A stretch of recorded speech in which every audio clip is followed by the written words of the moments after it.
Dahil hindi ko mantay-antay sila kay kanina. Yan, naligo na ako. Nakaligo na ako, saka dumating. So, papalingki sana kami kasi magpapasama ako sa kanya yun. So, imbaon ko na lang suna. Hinatid ko siya magpalengke. Naggawa ako ng listahan. Yun, bahala na siyang bumili ko anong bumili.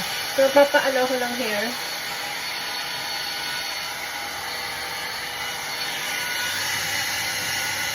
Papatayo tayo ng hair.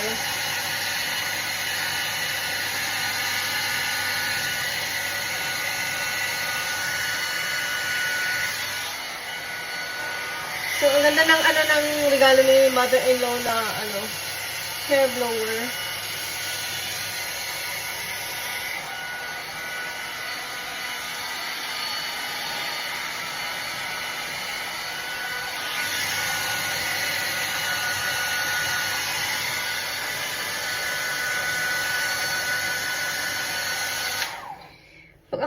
Pag ako yung naliligo, hindi na ako nag-blower. Tapos yun, sinabi ni Lakay sa mama niya, yun.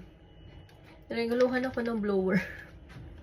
Kaya yun, yung mga Japanese, pag naliligo sila, gabi talaga.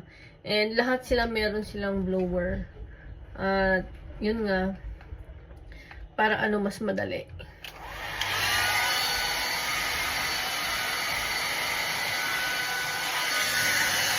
Madali lang namang mag-blower. So,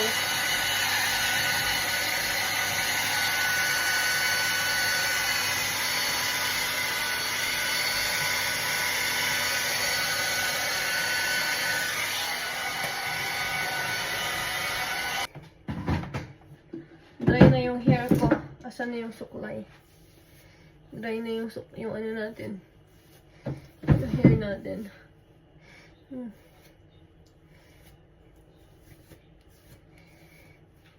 Benry talaga ng may drawer kasi ang bilis. So, prepare na ako ng aking yung mga ingredients habang inaantay ko sila kay. Let's go.